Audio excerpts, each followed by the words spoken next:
This video is going to look at sacrifices within Roman worship. Now, sacrifices are kind of like a trade-off between you and a god. You, as a Roman, would give up something of value, something that mattered to you, something valuable that matters a lot and is worth a lot to you, to a god, and in return, they would help you out by giving you something valuable back in return. So, as we move forward, I'm going to show you this picture here of a Roman sacrifice. Now, sacrifices don't always involve animals. The majority did, but this is a sacrifice of fruit and bread and all kinds of things being offered to a god here by all of these Romans. So these Romans are giving up things that are valuable. This guy here appears to be giving up something valuable, a lot of food, in order to get something back from a god. So, not all sacrifices involved killing animals. Just want to make that clear. The majority did kill an animal, but this is an example of one that didn't. So, this is an example of a sacrifice where an animal is being killed.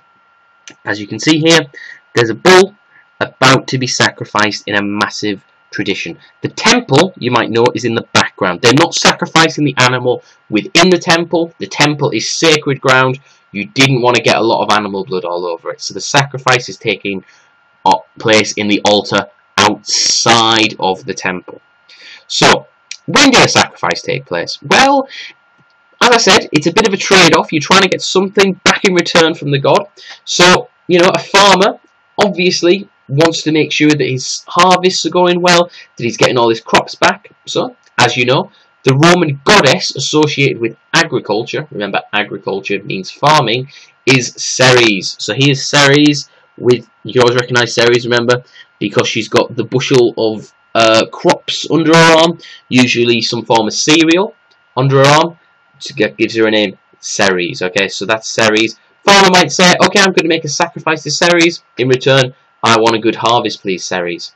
Well, a sailor obviously is going to go off to sea, so Roman god of the sea, fresh water and the sea, but in this case, sea, might pray to Neptune for a bit of help when he's going out on his little trip out to sea. So, people would pray to gods or make sacrifices to gods that mattered to them.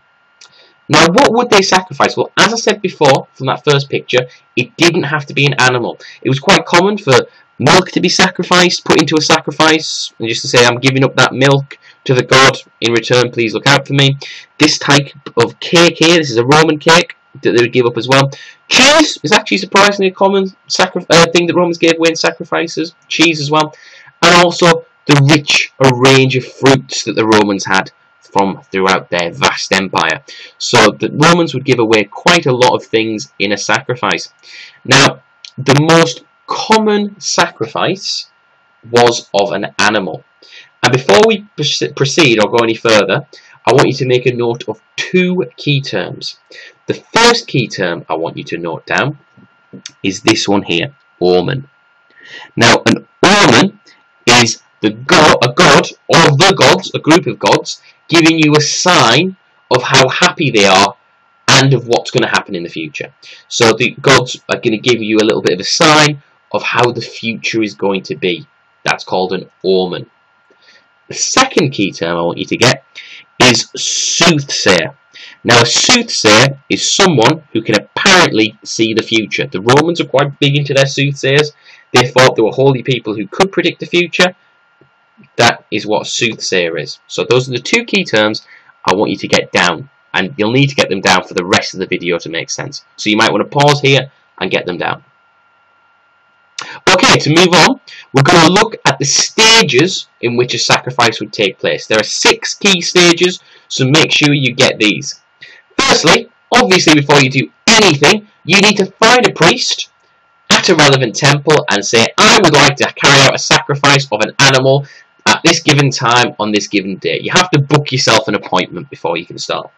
Well, once you've done that, you know what's going to happen. You need to make sure you have the right supplies to do it. So if you're going to sacrifice an animal, you need to go to the market and you need to get an animal ready for sacrifice. Now, usually the Romans had special market stalls where animals, particularly bred for sacrifice, would be there.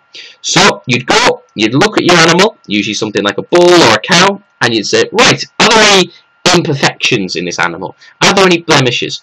Any problems with it might be seen as a bad omen, a sign that the gods weren't going to give you a good future. So you had to make sure that your animal was perfect. It had to be sacred, ready to be sacrificed. So once you've got your animal, you would then lead the animal through the streets towards the temple. Now, if the animal stumbled, well, that was a sign that the gods weren't looking after you. The gods might be angry with you. So you've got to go back to the start and have another go. Or perhaps get another animal. Usually you'd get another animal. If the animal isn't going to go and be sacrificed, it's a bad sign from the gods. So you take it back to the market, ask for a refund, ask for a new animal. After you've done that, you'd lead the animal through the streets to the temple, where if you book the right time, the priest is ready to sacrifice your animal. The priest, as it was a very holy event, when things were, I shouldn't say holy, sacred event, when it was a very sacred event, a priest would cover himself with his toga. He'd then wash his hands in sacred water. The animal would be sprinkled with wine and mona salsa from which is special bread baked by the Vestal virgins, who were seen to be very sacred people. After the animal has been sprinkled with the wine and the mola salsa, an attendant would hit the animal over the head with a hammer. The animal would be quite stunned, very, very, very confused, and then another attendant would come up, cut the animal's throat with a knife. That's stage 4.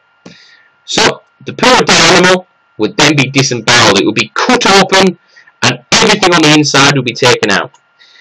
A soothsayer would then look at all, well, the soothsayer, someone who can predict the future, would look at all the insides to see if they were discoloured or a funny shape. Well, if they were, this was a bad sign. The gods weren't looking after you. Something bad was going to happen. But the insides were in a pretty good condition. Well, it's seen a good sign. Things are going to go well in your future. So, as I said, any bad sign was seen to be a bad omen. So any mistakes, any imperfections, any misshapen organs, oh, that was not a good animal, your future is not going to be good. But, of course, they wanted this ritual to be perfect throughout. So what they'd usually do is have a flute player who would play throughout the entire ceremony, the entire sacrifice, so any bad noises would be drowned out. So the ritual would be absolutely perfect, nothing would go wrong. Finally, they'd have a big meal. The animal's dead, you've got a lot of dead animal flesh, so cook it up.